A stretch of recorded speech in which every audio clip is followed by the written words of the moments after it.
And we're backstage at the legendary Greek Theater. It's Rob from Thievery Corporation. How are you? Great. How are you doing? Doing fantastic. Excellent. It's always hallowed halls here, you know?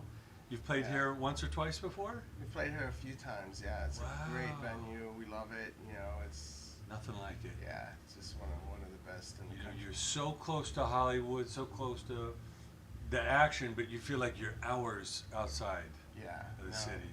It's a great vibe here, and you know the band always loves playing here, and we have great audiences, so it's always a pleasure coming back. That's amazing. Now, take us back a little bit. When you and Eric, you know, met up, what was the common thread? What did you guys really click on? Well, we both have a mutual love for many different forms of music. You know, we both grew up in the DC area listening to a lot of sort of punk, hardcore, DC punk kind of stuff like, you know, Minor Threat, Government Issue, a lot of stuff on the Discord label. Bad Brains were from there, even like people like Henry Rollins are from there. So, but that sort of do-it-yourself ethos really inspired us. And you know, at the same time, we both loved electronic music, and we love jazz and dub and reggae and you know, music from all over the world. So it really was just inspired by our record collections. Yeah. So you had this adventuresome spirit to kind of mix it up and take it in uncharted territory? Yeah, at that time we didn't really know what we were doing. We were just kind of taking all these different influences, putting them in a pot, mixing it up, and seeing what happened. You know, and we really didn't have any like, you know, strategy to start a band or a group or a label. We just started putting out music, and we would get letters at that time and calls from places around the world like England and Germany. People loved our records. People were putting it in the charts, on their compilations, things like that. And then we realized that we were able to form, you know, just have more of a career doing what we loved. Yeah. So it started for the love of the music, and then you saw there was something more there. Yeah, you know, we thought, hey, we might be able to make a living doing this. So. Yeah. Now, when you started to put together the first live shows, what was that like? Because obviously you were more of a, you know, recording situation. The first live shows were like, there's me and Eric and Roots and Z, who basically Eric knew for a while, but we used to see them at this club called the Lion's Den in Washington, D.C., and they had this sort of reggae dub act. And one day we thought, you know, we have these tracks, let's get these guys to come and sing on them. So we started off actually doing more of a live collaboration first. We got booked for a couple gigs in Baltimore. We would take them with us, and they would kind of toast over the music. And me and Eric would just kind of like, at first we would just have a CD player and kind of hit play on the CD, and me and Eric would have a drink and play cards or something, and like not pretend to be doing anything. Yeah. And then, you know, as there started to grow a demand for what we were doing, we added a percussion player, a sitar player. We actually started to pull up our samplers, our drum machines, turntables, things like that.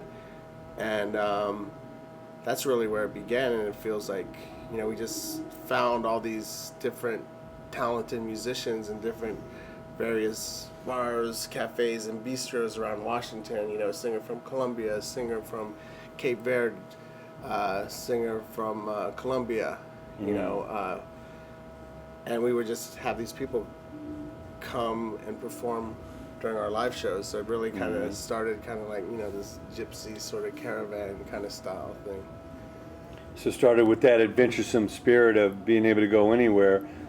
You attracted more of that, being from D.C. and the whole Northeast area is quite a melting pot. Yeah. So you constantly had new. Well, the thing, new you know, a lot travels. of people might not realize is Washington, D.C. is a very cosmopolitan city because all of the embassies from every corner of the world exist in Washington, D.C. So you have, you know, Samoan or Ethiopian embassy, you know, Indonesian embassy, whatever, all the Latin American embassies. But with each ambassador or whatever comes communities, you know, and so you have people that come to Washington, and then you know, on this one particular street, in DC called 18th Street, you have like across the street there'll be a West African music joint and an Argentinian grill, or a place that is a French bistro, and then another place that has Brazilian music. You know, so it's very interesting musically because you can like on a Wednesday or Thursday night walk and just hear this great music from all different parts of the world. Wow, that's amazing. Now, what are some of the places you've taken this around the world as far as their travels go? Well, we've been to all of the continents. You know, it's exciting, but you know, the thing is, we don't get to go as many places as we would love because we are such a big entity. There's so many of us, and when you look at like crew and lighting and all these kind of things, it starts to add up. You know, close to about 20 people. So, so you have to really kind of find markets that can support bringing that many people out. Have and if enough you're gonna, shows. yeah, have enough justify shows, it. and if you're gonna take that many people out to Japan or something, you know, it's like to keep the band sitting around is very expensive. You have to be like playing all the time every day, and so so we've been very fortunate to travel a lot of places, but you know, sometimes the fact that we have so many people, I think, keeps us from going to even more places that we would love to visit. So it's hard to streamline it because this is the show. This is the show, yeah. So. Yeah. Now, on your latest album, what do you feel most proud of achieving with that? Because I know every project's a different evolution, you know. By this point, with this many albums, what The what last do you record, feel? Sadaje, you know, I think we both feel proud because this was sort of our starting point to begin Thievery Corporation, which was a shared love of Brazilian bossa nova music, specifically like old soundtrack music from 1960s, cinema, jazz, things like that. And so to take all of those elements, create a record that we really love listening to, has the spirit of the title of the record, which is called Sadaje. You know, it really has that sort of spirit. So I think for us, we feel like just happy that we created this thing. It's pretty much all organic, and it just harkens back to square one where we started. Now, I know you guys have had incredible experiences, and you did the Lollapalooza festival and so many great things, and you had the opportunity to open for Sir Paul McCartney. What was that like to share the stage? Yeah, that was great. He requested you? Yeah, we got a call like 3 days before he was set to come to Washington, D.C., and he was playing at RFK Stadium. Or no, he was playing at FedEx Field, sorry. Okay.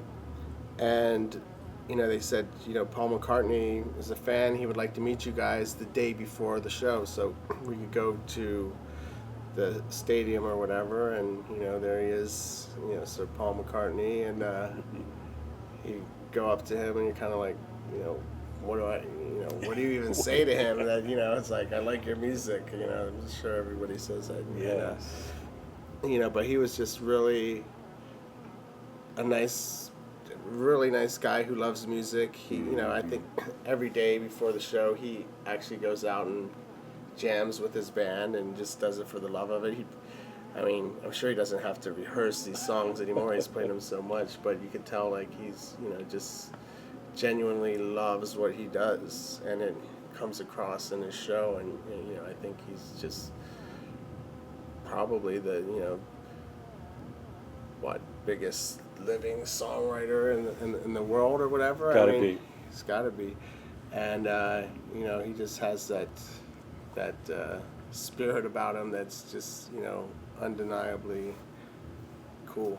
So humble, and it's probably the same spirit he had 50 years ago in a garage in Liverpool. Yeah, exactly. That's amazing. Yeah. Now, I know you guys are really into causes too. You know, you're very passionate about the music, passionate about, you know, people and places and everything.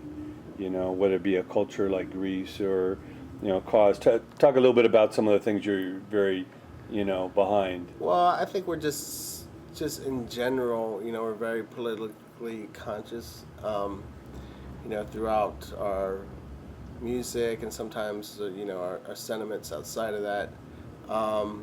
You know, we grew up listening to a lot of punk music and even stuff like, you know, early hip hop, you know, and things like that where there were ways of communication. There wasn't, the internet didn't exist yet, and music was a real form of, you know, when you listen to somebody like Fela Kuti, you know, that's the way that the world communicated with each other, you know, and that you knew that there were other people thinking on the same wavelength. Now, it's almost kind of taken for granted because of the internet and World Wide Web, and everything is just kind of disposable, and the way that we, you know, ingest media, you know, everything's kind of like so quickly that you can hear something very important, then something totally meaningless the next second, and then see a car commercial, and you really kind of have no idea, and you're just kind of confused, you know. But back in those days, I think, you know, you would take the records, you would sit, and you really kind of feel the message and kind of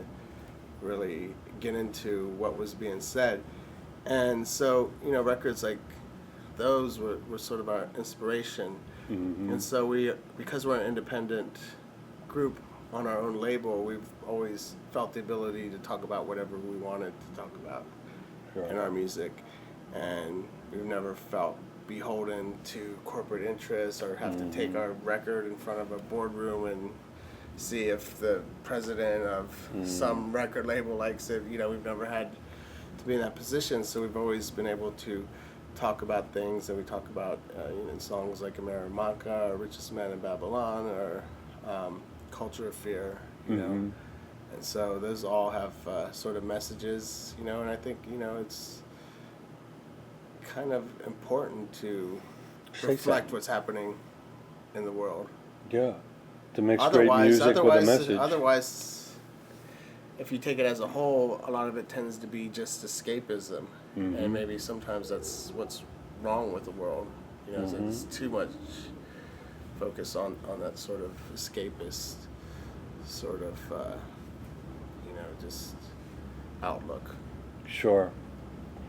Do you guys have any idea where the next chapter is? What the next step for the group is? We were recording in Jamaica in this place called Port Antonio, and tracking down there. And so this record's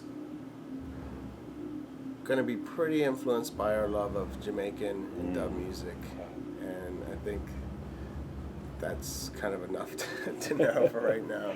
Can only imagine. And a special night here, sharing the stage within the background, we have the mighty CYPRESS HILL. Yeah, CYPRESS HILL, you know, we've been big fans for a while. We've played with them a few times before, and, you know, I think they're just one of the greats. Yeah. You know.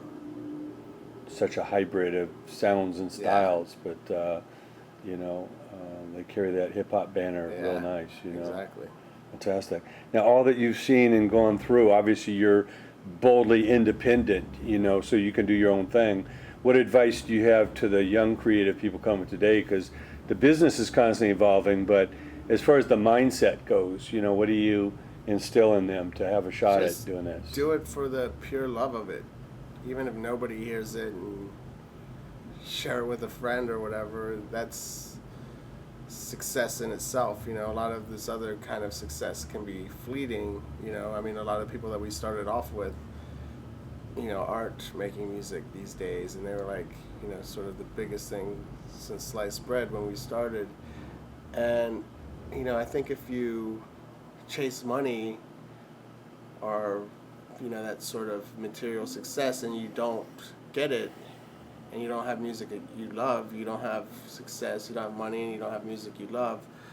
But if you make music you love and you don't have success or money, at least you have some art, some music that you really love, and it's a lot better than what a lot of people have in the world. So.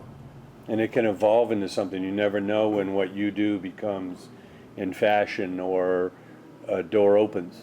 Well, just the act of creation, I think, is the reward in itself, you know, so. Well, Rob, we want to let you get back to it. I know you're about to blow up the stage at the Greek Theater in Los Angeles. Thanks so much for spending time. We can't Yeah. wait to see All you right. perform. Thank you.